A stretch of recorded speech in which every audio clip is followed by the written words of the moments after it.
Good morning. আমরা আজকে আবার একটা কোশ্চেন অ্যান্সার সেশন করব। আমরা যে বিগত যে ভিডিওগুলি শেয়ার করেছি আপনাদের সাথে, সেই অংশগুলি থেকেই আমরা কিছু কোশ্চেন অ্যান্সার আবার আলোচনা করব। আগে বেশ কয়েকটি ভিডিওতে আমরা কোশ্চেন অ্যান্সার আলোচনা করেছি। আবার আমরা এটাও একটা কোশ্চেন অ্যান্সারের সেশন করব। তো প্রচুর কোশ্চেন হতে পারে, হয়তো মানে যেটুকু পড়ানো হয়েছে এখান থেকেই মানে 500,000 বা তারও বেশি কোশ্চেন হতে পারে, অবশ্যই বেশিই হবে।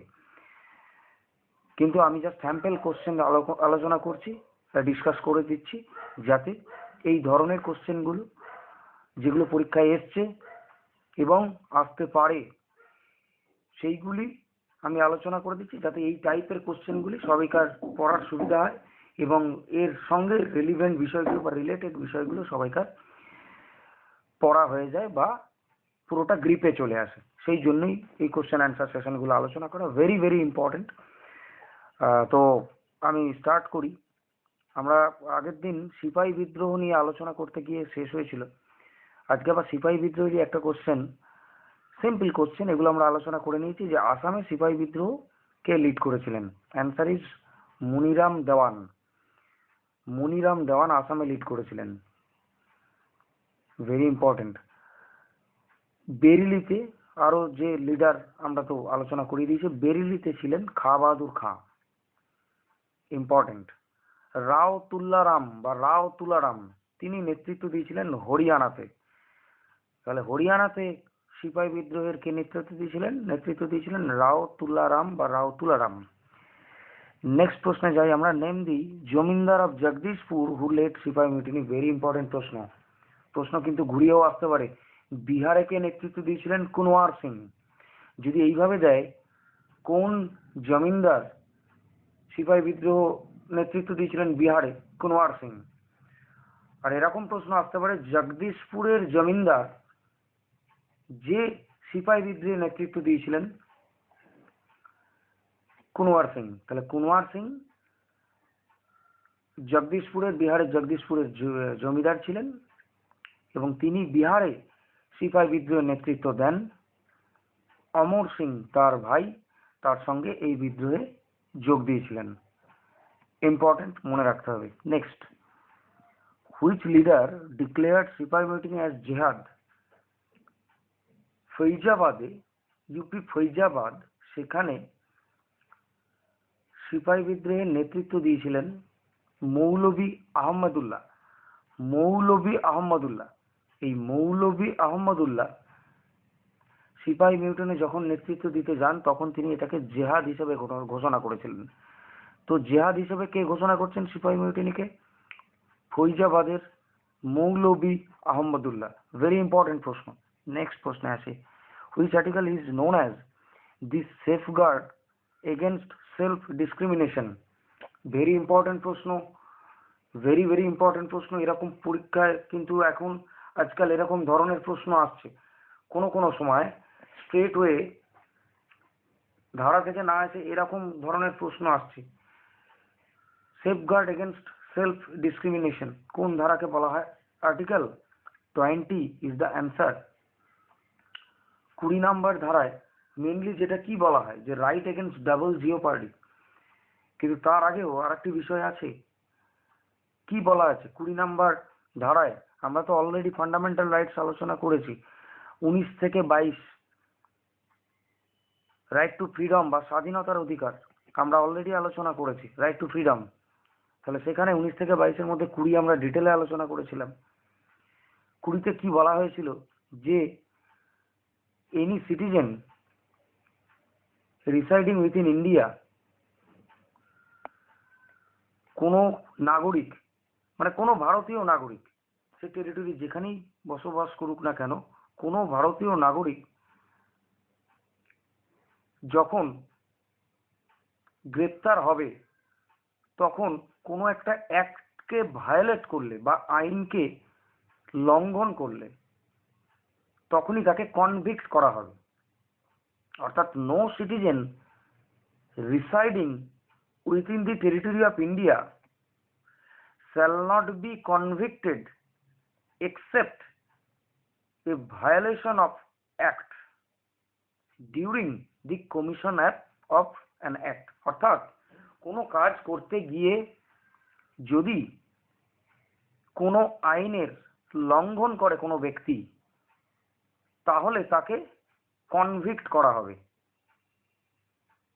তাহলে no citizen residing within the territory of India shall be convicted except a violation of act.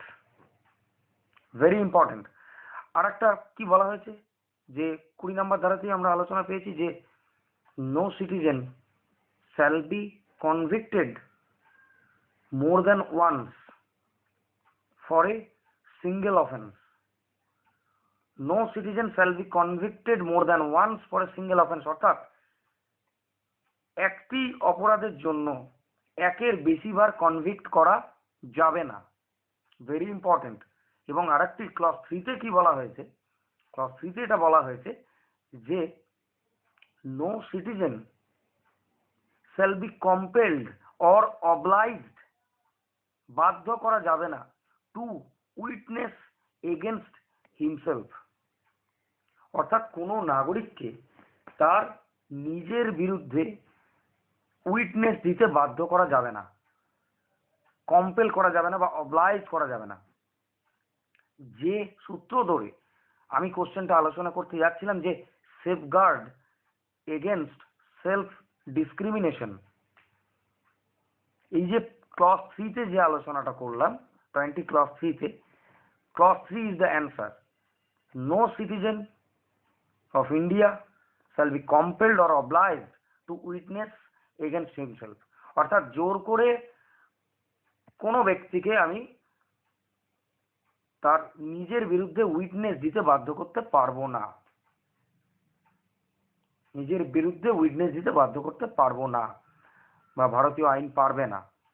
তো very important, safeguard against self discrimination, article 20। আমি 20 যখন এসছি, রাইট টু ফ্রিডম, এটা একটু আলোচনা করে নেওয়া। রাইট টু ফ্রিডম 19 থেকে 22 ঠিক আছে, আমি জাস্ট রাইট টু ফ্রিডমের আর্টিকেল 19 যদি আলোচনা করি, আমি ডিটেলে আলোচনা করেছি আজই। এরকম কিন্তু কোশ্চেন আছে যে রাইট টু স্পিচ কত নম্বর ধারায় আছে, তাহলে আর্টিকেল 19, কিন্তু সাব ক্লজ মনে রাখতে হবে 19 clause 1 sub clause A right to speech, স্বাধীনভাবে মানে বাক ও মতামত প্রকাশের অধিকার। Right to form association, right to form association 19 clause 1 sub clause B. Sub clause C তে right to assemble peacefully and without arms, শান্তিপূর্ণ এবং নিরস্ত্রভাবে সমবেত হওয়ার অধিকার, যেটা 19 clause 1 sub clause B. C তে বলা আছে right to form associations cooperative societies. D তে বলা আছে মানে ক্লজ 1 সাব ক্লজ ডি, যে ভারতের যে কোনো স্থানে স্বাধীনভাবে চলাফেরা করার অধিকার। ইতে কি বলা আছে, অর্থাৎ সাব ক্লজ ইতে কি বলা আছে, যে কোনো স্থানে, ভারতীয় টেরিটরির মধ্যে যে কোনো স্থানে বসতি স্থাপনের অধিকার। F has been repealed. জিতে যেটা বলা আছে যে কোনো ব্যক্তি বা ব্যবসা প্রতিষ্ঠান করার অধিকার, কিন্তু অবশ্যই তার কিছু বিধিনিষেধ থাকবে। এখন এই যে প্রত্যেকটা 6টা যে অধিকার রাইট টু ফ্রিডম আলোচনা করা হলো, এগুলোকে প্রত্যেকটা মনে রাখতে হবে। আরেকবার রিমাইন্ড করা, রাইট টু স্পিচ বাক ও মতামত প্রকাশের অধিকার, স্বাধীনভাবে সমবেত হওয়ার অধিকার, right to form, right to assemble কিন্তু শান্তিপূর্ণ ও নিরস্ত্রভাবে, পিসফুলি এবং উইথাউট আর্মস। সাবক্লাস সিতে যেটা বলা আছে right to form association. Subclass ডিতে যে কোনো জায়গায় right to move anywhere within the territory of India. F subclass F এ বলা আছে যে কোনো জায়গায় বসতি স্থাপনের অধিকার। জি রিপিল্ড, এফ রিপিল্ড, সরি ইতে বলা আছে এটা এফ রিপিল্ড, আর জিতে বলা আছে যে কোনো ব্যক্তি বা ব্যবসা প্রতিষ্ঠার অধিকার, অবশ্যই বিধিনিষেধগুলি ব্যতি রেখে, মানে বিধিনিষেধগুলিকে বাদ দিয়ে।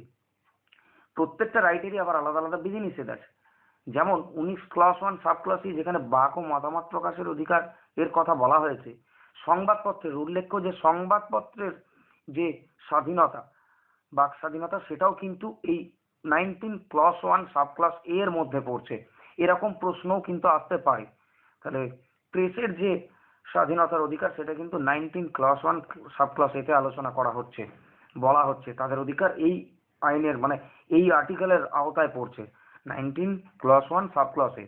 কিন্তু কিছু বিধিনিষেধ আছে যেটা কিন্তু 19 সাব ক্লাস 2 তে আলোচনা করা হয়েছে। এই বিধিনিষেধ আমি তখন ডিটেলে আলোচনা করেছি। এমন কোনো কথা বলা যাবে না যাতে দেশের মধ্যে বিশৃঙ্খল পরিস্থিতির সৃষ্টি হয়, এমন কোনো কথা বলা যাবে না যাতে বন্ধুত্বপূর্ণ প্রতিবেশী রাষ্ট্রের সঙ্গে শত্রু মনোভাবাপন্ন একটা অবস্থার সৃষ্টি হয়, বা আহ, বিশৃঙ্খলা তাদের সঙ্গে একটা সম্পর্কের একটা তিক্ততা সৃষ্টি হয়, এমন কোনো কথা বলতে পারবো না বা মতামত প্রকাশ করা যাবে না যেখানে দেশের সার্বভৌমত্ব নষ্ট হয়, দেশের শান্তি বিঘ্নিত হয়, ইত্যাদি বিধিনিষেধগুলো আলোচনা হয়েছে।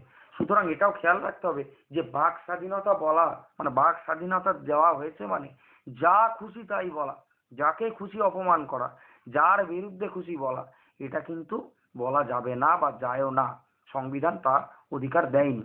সুতরাং সেই জন্যই এটা একটু ডিটেলে পড়ে নেওয়া, আমি আগে ডিটেলে আলোচনা করেছি, ডিটেলে পড়ে নেওয়া। নেক্সট প্রশ্নে আসি, সেটা হচ্ছে যে নেক্সট প্রশ্ন আমি যেটা দেখছি, name the first capital of Magadha. মগধের প্রথম ক্যাপিটালের নাম, এগুলো বারবার আলোচনা করেছি। মগধের প্রথম ক্যাপিটাল হচ্ছে রাজগৃহ বা রাজগীর। রাজগৃহ বা রাজগীর আমরা জানি ফার্স্ট ক্যাপিটাল, এবং সেকেন্ড ক্যাপিটাল হচ্ছে Pataliputra. Pataliputra is the second capital. Pataliputra শহরের প্রতিষ্ঠাতা হচ্ছে কে? উদয়ী, বারবার আলোচনা হয়েছে। নেক্সট প্রশ্নে যাই, হু নেমড পাটলিপুত্র অ্যাজ পাটনা? শের শাহ সুরি, সুরি বংশের সুলতান শের শাহ সুরি, তিনি পাটলিপুত্রের নাম পাটনা দেন। তিনি তার ক্যাপিটালকে পাটলিপুত্রে স্থানান্তর করেন এবং পাটলিপুত্রকে রিনেম করেন পাটনা হিসেবে। নেক্সট কোশ্চেন আসি, এনজিটি। এনজিটি ফুল ফর্ম কি? National green tribunal. In which year it was established? 2010 বা 2010-এ এনজিটি এস্টাবলিশ হয়েছিল। নেক্সট কি বলছি আমরা? Established on the basis of which article? আমরা এই যে রাইট টু ফ্রিডম আলোচনা করছিলাম, বারবার আলোচনায় চলে আসছে 19 থেকে 22, এর মধ্যে 21-এ কি বলা আছে? 21-এ বলা আছে right to life and personal liberty, জীবন এবং ব্যক্তিগত স্বাধীনতার অধিকার। তো জীবনের অধিকার কিন্তু অনেকটা ব্রড অ্যাসপেক্ট আছে। তো এনজিটি কি? ন্যাশনাল গ্রিন ট্রাইব্যুনাল মানে কি? পরিবেশ সংক্রান্ত বিষয়ে এই ট্রাইব্যুনাল রায় দিয়ে থাকে বিভিন্ন সময়, খুব ইম্পর্টেন্ট রায় দিয়েছে পলিউশনের বিরুদ্ধে। প্রকৃতিকে ধ্বংস করার মানে ধ্বংস হয়ে যাচ্ছে বা ধ্বংসাত্মক কাজ যা প্রকৃতিকে ধ্বংস করছে, প্রকৃতিকে নষ্ট করছে, তার বিরুদ্ধে বহু রায় দিয়েছে এনজিটি, এই ট্রাইব্যুনাল। তো এনজিটি কিন্তু এস্টাবলিশ হয়েছিল আর্টিকেল 21-কে বেস করে, right to life and personal liberty.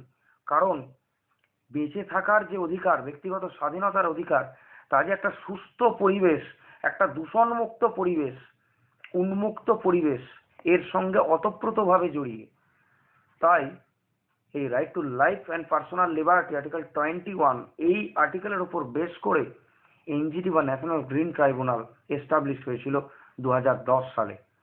Very important প্রশ্ন, মনে রাখতে হবে, এরকম প্রশ্ন কিন্তু আসছে পরীক্ষায় বিভিন্ন এক্সামে। Next, which book was written by Jawaharlal Nehru in Ahmednagar fort jail?